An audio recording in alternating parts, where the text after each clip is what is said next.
You're watching a PogieJoe production. Hello, today we're trying something a little bit different. I'm talking to Naba Risvi, and she's going to tell us a little bit about some of the common misconceptions about Islam and Muslims, particularly given the world events that are happening and kind of the things that are bubbling up due to a lot of Islamophobia and a lot of the other conflicts that are going on in the world. Would you mind telling us a little bit about your background? I'm a Shia Muslim, and I was born in Pakistan and I was raised in Saudi Arabia. And then I moved to Canada, and currently I'm living in the United States. So I've lived in 4 different countries, and I have traveled to a bunch of other countries as well. I think where a lot of people come from when they have a lot of ideas about the world as a whole, they're coming from a place where they've only lived in the same town all their lives.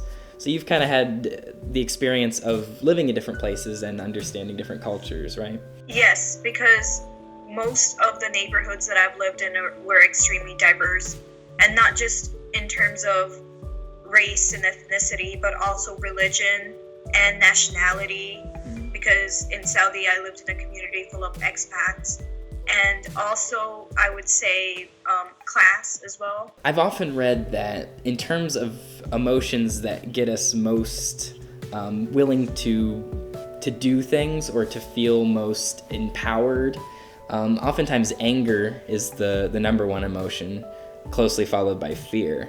And what I feel like you're seeing a lot of is people taking advantage of both of those. You know, they're taking the advantage, they're trying to get people angry in the sense that they're bringing up things like ISIS, and they're trying to get people afraid when they're talking about things like, say, the Syrian refugees. Do you constantly have to deal with that anger and fear in just your regular life? Yes, I do, because especially ever since I came here in Michigan, I've noticed that Islamophobia is just getting worse, because when I first came here, people weren't that extreme when they were, displaying their hatred towards Muslims, because I've actually had people physically attack me.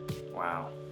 For being a Muslim. Like I said, I wanted to address some of the common misconceptions. People always say, it's not a peaceful religion. It's all about war, and it's all about revenge. And what's your perspective when people say things like that? In order to understand the Quran, first of all, you have to keep in mind that it's not written in chronological order.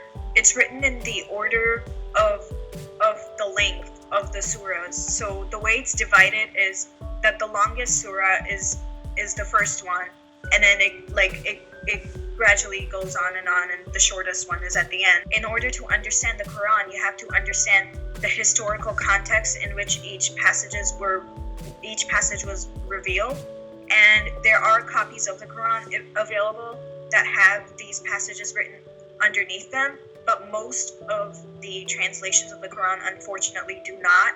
So basically, when you purchase a copy of the Quran and it's a translation in your own language, most likely it's just going to translate it word for word. It's not going to give you any context or anything. So that's why a lot of people who are not really educated in Islamic history and who don't really have much knowledge of the Quran, they sometimes do tend to take the verses out of context, because they just don't know the history behind them. The language of the Quran is extremely ambiguous, so one word can have several different meanings, and each scholar, when he's translating the Quran, he has his own agenda, and a lot of the times their translation is just going to fit their agenda. There's no one translation that all Muslims follow. All Muslims have diverse beliefs. We don't just agree on that there's this one thing and all Muslims agree with it. And that's proven by the very fact that there's so many different sects of Islam too, right? And what are some of the major differences between the different sects? There's a bunch of differences. Like, for example, you obviously have the Shias and Sunnis, in which it was basically like a little fight over who gets to succeed and become the next caliph. But then you also have sects like Quranists, for example. Quranists only believe in the Quran.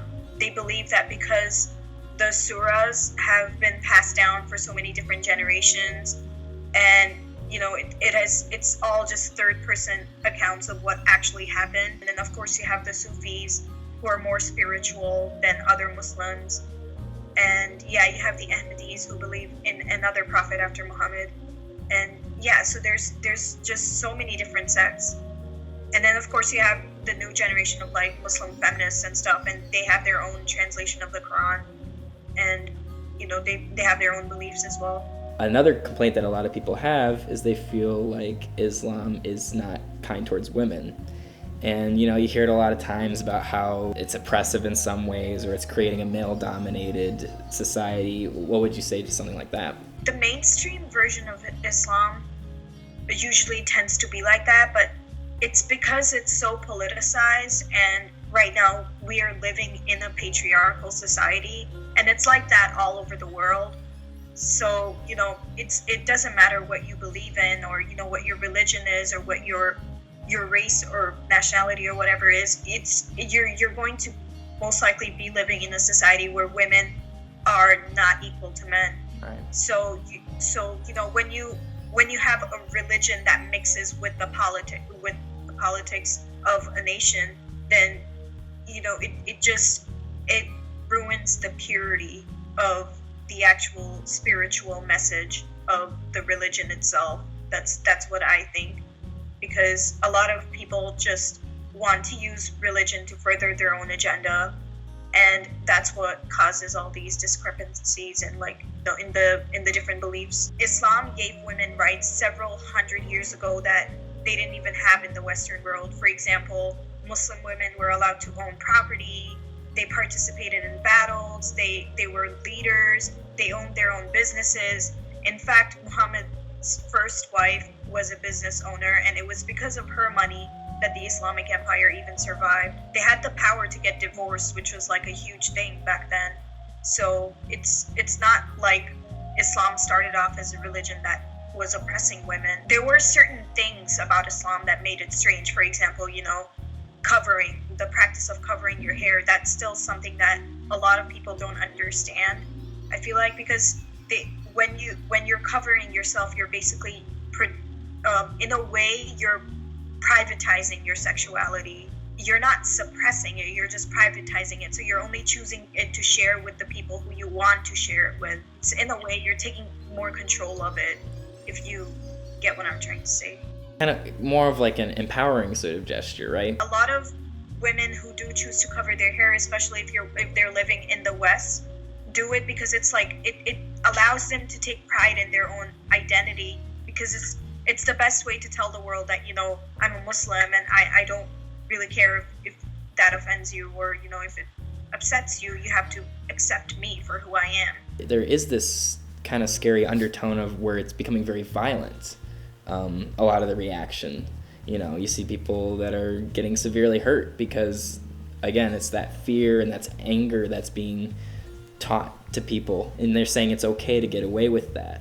Do you have any thoughts on why violence is becoming so much more apparent within Islamophobia? I really believe that the media tends to over-report violence that is done by Muslims and under-report violence that's done against Muslims. Mm-hmm. So it kind of, when you're reading the news, you're just gonna feel like, oh, you know, Muslims are attacking everyone and they're a real threat, and that's how the media works. You know, if you over-report something, people are gonna think that it's a really big issue when it's not. Like just this week, for example, there were 3 terrorist attacks that no one gave any coverage to. There was an attack in Jakarta, there was one in Karachi, and then there was one in Turkey, there was one in Istanbul. So there were 3 attacks, one after the other, in the same week, and, you know, there was very limited media coverage about that. Whereas when the Paris attacks happened, everyone was talking about it. Everyone had the flag of France as their profile pictures on Facebook, and it was this huge thing, and people thought that, you know, terror attacks only target non-Muslims, when that's not really the truth. And there were even concurrent attacks in the Middle East the same week as the attacks in France. But again, it was kind of hidden under, you know, the events of France, which of course are very tragic and very sad. But at the same time, it was very interesting how that got all the attention. Exactly. A lot of people are saying that it's taking away from this old culture. They're saying it's it's by inviting so many other people in, and by having this bigger mixture of people, that it's somehow taking away from what, say, Europe and the United States are. What would you say to that? There's a big difference between the Europe and the United States that you cannot ignore, and that is that the United States was a nation of immigrants. It was built by immigrants and it's sustained by immigrants. So immigration has been a part of the U.S. history for ever since it became the U.S. Most of the people here are either immigrants themselves or, they're descendants of immigrants. Sure. So that's how it differs from Europe, because Europe it's a continent where immigration is still, it's not as widespread as it was in the U.S. Europeans already had their own culture that's like very, very old, and they already have their own customs and traditions. And when you're in Europe, each individual country has its own traditions that have been around for thousands of years. Whereas when you come to a country like the U.S., which is not only relatively young, but it's also extremely diverse, because how would you describe an American? You don't just get Americans who have the same skin color or the same religious beliefs or the same culture. Americans are very diverse. So then what would you say to people who, say in Britain, who are saying, because like you said, they do have this long kind of cultural history, what would you say then to the people that are complaining over there about having it taken away, or what they feel is having it taken away? A lot of people don't understand. I guess it's because they have no knowledge about it, but they don't understand the complex relationship between the West and developing countries. If you studied the history of Africa, for example, and you see how European nations just looted the continent, and even today there are some African countries that are paying their debt back to France, for example, which is a colonial power. So all of the Western countries, they made their wealth from colonizing developing nations. Sure. And so that's why these days, when you have a bunch of bright, educated, talented young people living in countries that are not safe, that have a lot of violence, that don't have enough resources, and they don't have a nice legal system, they want more opportunities, and in search of those opportunities, in search of a better life, maybe even they might even be fleeing persecution in their native homelands.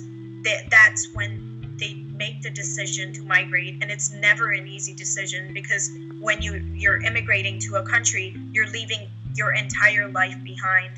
You're leaving your family, your friends, everyone. You just leave it all behind, pack your bags, and move to a completely different nation. Given the choice, no one would actually want to migrate to a new land if they had good opportunities in their own country, because it's not easy. First of all, it's very expensive, and then you have the added stress, starting a new life in a new country. Was there anything else that you wanted to add at any point? When people are fearing violence from immigrant communities, one thing that they need to keep in mind is that, as you mentioned earlier, that fear, that hatred, you have to understand where it stems from, and people tend to hate others if they don't understand them, if they're foreign. The reason why a lot of young people are driven to extremism is because they feel unwelcome in their new countries, and because they're traumatized individuals, and they move to a new land where they feel unaccepted, and so they have this feeling in their heart. They want that sense of belonging, and a lot of extremist groups take advantage of that. And so in order to avoid that, if you're really interested in reducing extremism, the one thing that you should do is you should make migrants feel at home, because they have so much to offer. They're very talented, hardworking, creative, intelligent people, and they just want a better life. They want what everybody wants. They want freedom, they want safety, they want better opportunities. They're just like everybody else, and you need to respect them and they will respect you, and life will go on. We really appreciate you joining us today. I appreciate you letting me play devil's advocate as well. If any of the viewers want to check out the stuff that you post, or your thoughts, where would they be able to follow you at? I have a page on Facebook. It's called The Thoughts of an Angry Hijabi, and you can also find me on Tumblr and Twitter, and YouTube as well. My name is Angry Hijabi on all social media websites. Thank you for having me here.